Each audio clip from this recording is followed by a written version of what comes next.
Isa na naman pong barangay na nasa bangketa ang ginigiba po ngayon, no? Ayan na, tanggal, wasak. So winasak na ito ng yung pang hagdanan, no, na puro bakal. Grabe, no? Barangay hall na sa bangketa na naman, no? Ano na naman kayang binadget dito? Bakit para barangay hall yung ano, yung nasa bangketa? Ayan, no? Wasak-wasak na po nung nakaraan. Actually ngayon lang nawarak, no? Ayan, pakita ko na lang yung picture dito, itsura niya dati, no? And kung ano nakasalukuyang pong itsura po ngayon. Winasak na. Ano, warak. Hindi ba? Doon tayo, pakita ko sa inyo.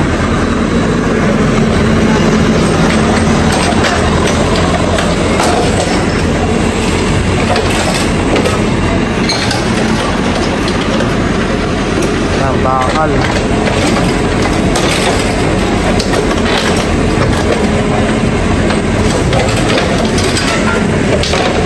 So kung tatansyahin natin, ito yung pangatlo na giniba, no, na barangay hall.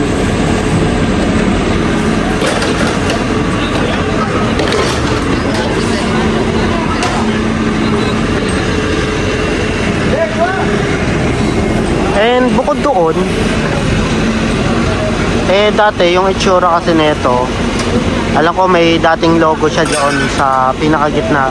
Ngayon tinanggal, tinanggal na. Then alam ko sinulatan kasi ni Yorme yung kada barangay hall na nasa bangketa at papagibain. So ngayon nila sinimula ng paggigiba po ng barangay hall na nasa bangketa. Ang ano natin, ang street model pan. Pakita ko lang yung mga bakal na. Ayun yung sa hagdanan. So tinano,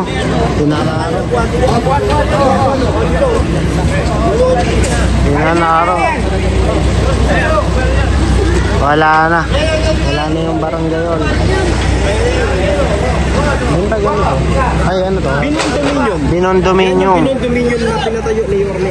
Pinatayo ni Yorme. Tapos dito lang sa gilid. Actually, kung tatansyahin natin, bago lang itong barangay. Another barangay hall na naman na nasira. Giniba dahil nasa bangketa.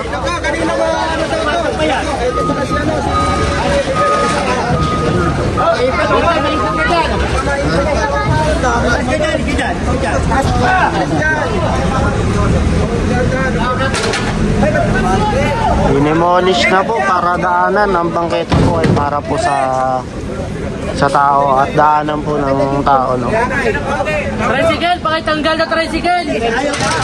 Sama natin, sama. Uy, sama na raw. Dito sa office niya. Tulugan niya ng mga ano. Hindi, huwag dito, hindi yan dito. Huwag tulugan niya, dapat sa kwarto. Tulugan niyo, hindi ko. Guys, resto si General Sukat. So ito yung sinasabi ko sa inyo, no? Ayan. So ito yung tsura niya. Dapat daanan po kasi yan. So hinarangan. So ang reason nga nila, dahil nga wala raw bakante na paglalagyan daw ng barangay hall. Kaya kadalasan dito sa Maynila ay hindi namang ano, mga ilan-ilan na barangay hall na nasa bangketa. So giniba. Uy, thank you.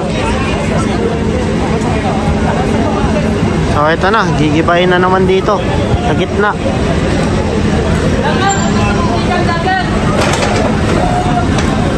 Hinasak na. Dati may logo dito eh. Ngayon, dahil nga pinagutos, sinulatan ni Yorme lahat po ng nasa bangketa Bina-aware naman po sila eh. Kaya nung mga nakaraang araw, parang ano na to, parang wala ng tao, no? Ang tanong, saan na yung mga tao dyan na pepesto sila, no? Saan sila magiging mag-opisina? Yun yung tanong dyan kasi nawala po yung barangay.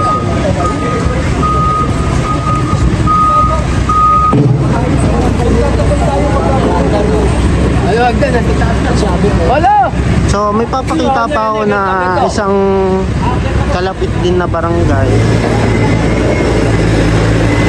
Hindi ko alam kung ano kwento nito, pero ito yung isang pang kalapit na barangay.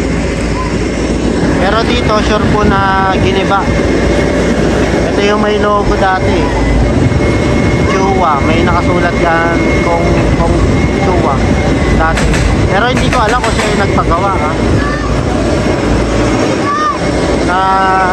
Ano ko lang, pwede kayo ipakita yung picture dati nito, itsura bago Giniba po, no? Sayang yung budget na naman. Boom.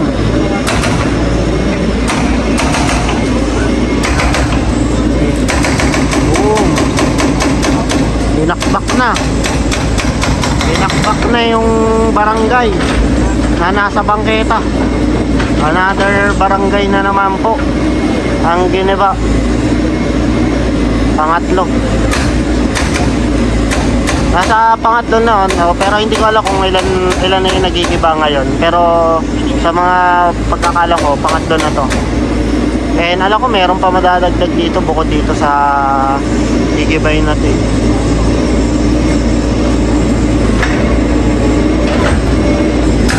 Bagong bago pa, no?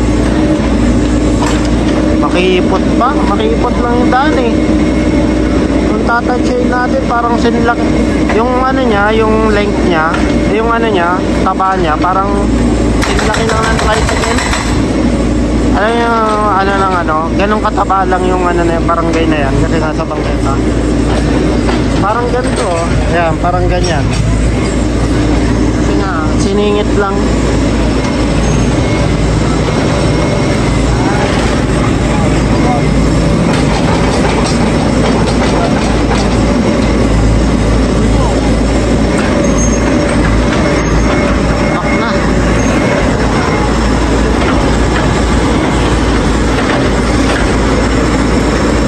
Panahon ni Yorme, sabi ni Yorme bawal daw yung dapat pagkapagpatupad ng batas ay dapat sinusunod din yung batas, hindi nilalabag.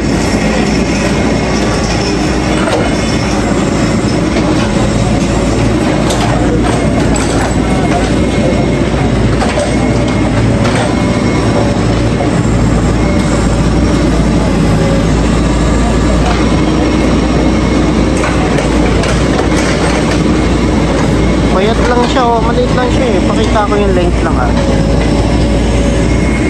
Para at least may imagine nyo kung gano'n lang yung length niya.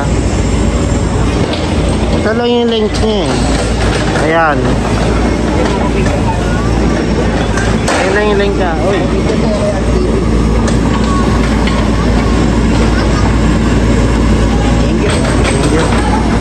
Taga dito kayo, sir?